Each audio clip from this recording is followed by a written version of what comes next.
Gordon the big engine and Thomas the tank engine puffed buffer to buffer back home. It had been a busy day. First, Thomas had teased Gordon about the time that the big engine had slid into a ditch.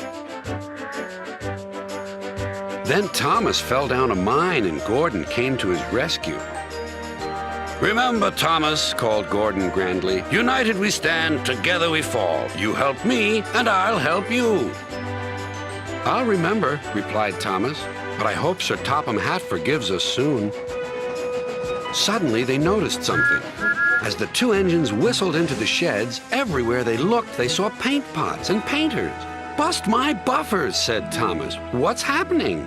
"Shh," whispered Percy. "Sir Topham Hatt's going to tell us now.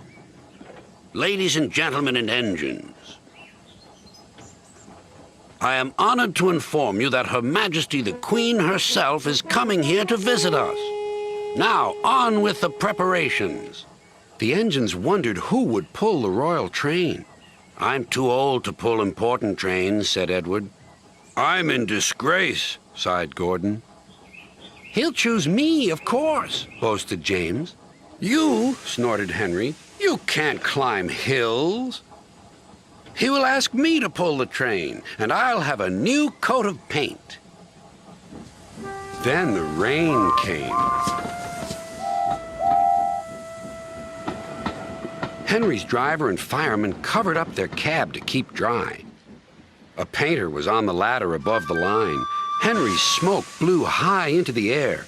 The painter couldn't see. Both he and the paint pot fell all over Henry. Poor Henry.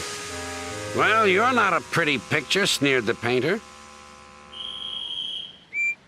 Sir Topham Hatt spoke next. "You look like an iced cake, Henry. That won't do for the royal train. I must make other arrangements."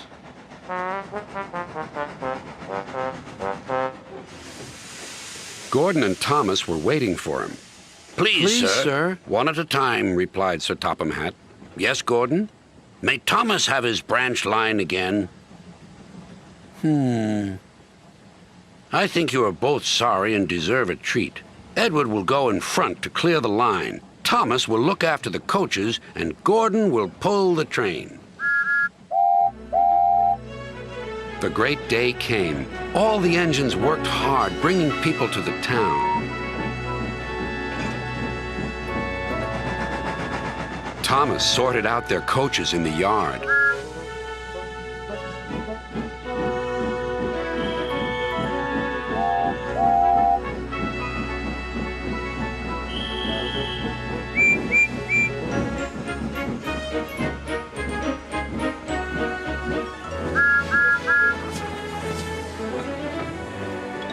Edward steamed in. "Beep! The Queen is here!" Then Gordon whistled as he approached the station. Everyone knew that sound. The Queen's train glided into the station. Gordon was spotless and his brass shone brightly.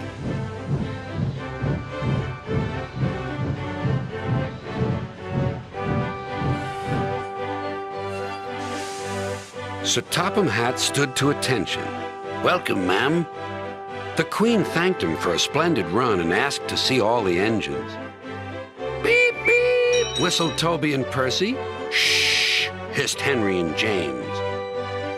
But Toby and Percy didn't care. "3 cheers for the Queen!" "Beep, beep," whistled the engines. When it was time to leave, the Queen spoke specially to Thomas, who fetched her coaches. Then to Edward, and finally to Gordon, who took her away. No engines ever felt prouder than those on Sir Topham Hatt's railway.